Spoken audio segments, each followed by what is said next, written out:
এখন যাচ্ছি ভাইরাল শান্ততুলির বাসায়। গ্রামটা এত সুন্দর কি বলবো মাশাআল্লাহ। এই গ্রামে না আসলে কখনো এত সুন্দর গ্রামীণ পরিবেশ দেখতেই পেতাম না। আমাদের শহরের ইটকাঠ পাথরের বেড়াজালে তো এইসব দৃশ্য আমরা দেখতেই পাই না। তবে রাস্তাটাতে ভীষণ কাদা ছিল।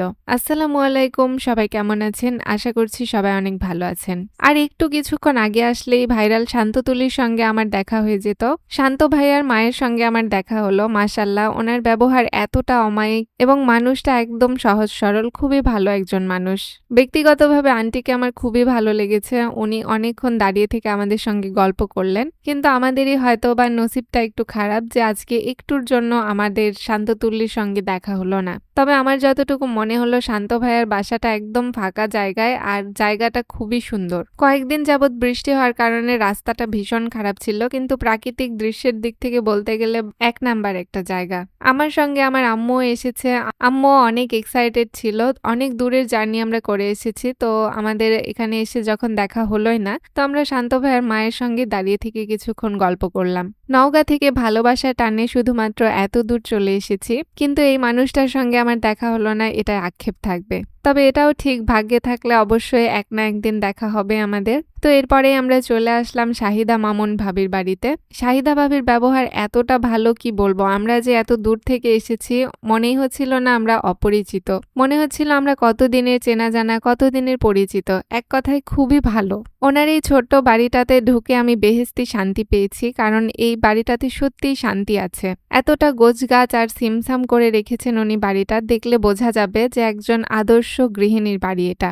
এগুলো শাহিদা ভাবির হাঁস, দেখেন কত সুন্দর কিউট কিউট হাঁস। ভাবির মতোই ভাবির হাঁসগুলো কিউট। এগুলো হচ্ছে চীনা হাঁস। আর এখানেই আছে শাহিদা ভাবির নতুন করা সেই ভাইরাল খামারটা। খামারটাও ঘুরে ঘুরে দেখলাম। মাশাআল্লাহ, ভাবি অনেক সুন্দর বানিয়েছেন খামার।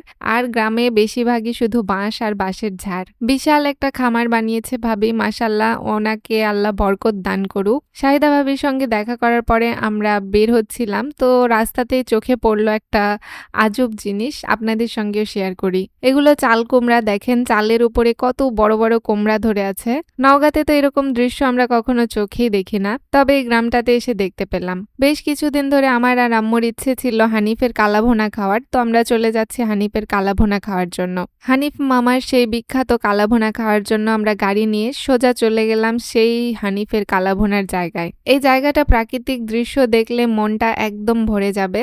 আর কিছুটা পথ গেলে আমি আমার দাদি বাসাতে যেতে পারতাম, কারণ এটা আমাদের মান্দা। মান্দার প্রতিটা প্রাকৃতিক দৃশ্য আলহামদুলিল্লাহ খুব সুন্দর। এই যে দেখেন বিলটা শুকিয়ে গেছে, একপাশে মানুষজন চাষাবাদ করছে। তবে এটা হাটের দিন থাকাতে ওই যে দেখতে পাচ্ছেন থম্বা, ওই থম্বার কাছে হানিফের কালাভুনা বিক্রি হয়। এতগুলো গরু ছাগল পুরুষ মানুষ পার করে আমরা আসলে কালাভুনা খেতে যেতে পারবো না, তো আমরা পাশের আরেকটা দোকানে বসে গেলাম কালাভুনা খাওয়ার জন্য।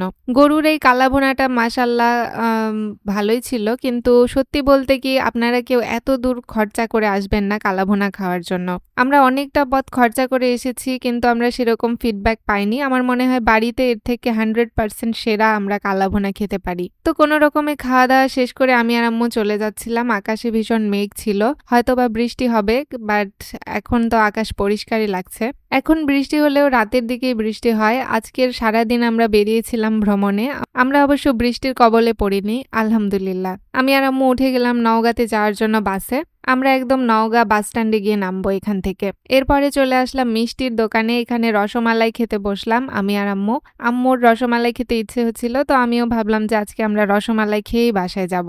আলহামদুলিল্লাহ, রসমালাইটা ভীষণ টেস্টি ছিল। আমাদের নওগাঁর রসমালাই, নওগাঁর মিষ্টি সবকিছু একদম এক নাম্বার, পারফেক্ট। আমরা ভীষণ জার্নি করেছি, আমাদের চোখ মুখ দেখলেই বুঝতে পারবেন কতটা পথ আমরা এসেছি। আর আমার একদম অবস্থা খারাপ, মাথার চুল টুল এলোমেলো হয়ে গেছিল। তো এভাবেই আমরা কোনো রকমে খাওয়া দাওয়া করে তারপরে বাসে চলে এসেছি। আজকের ব্লগটা আমি এখানেই শেষ করছি। সবাই ভালো থাকবেন। আল্লাহ হাফেজ।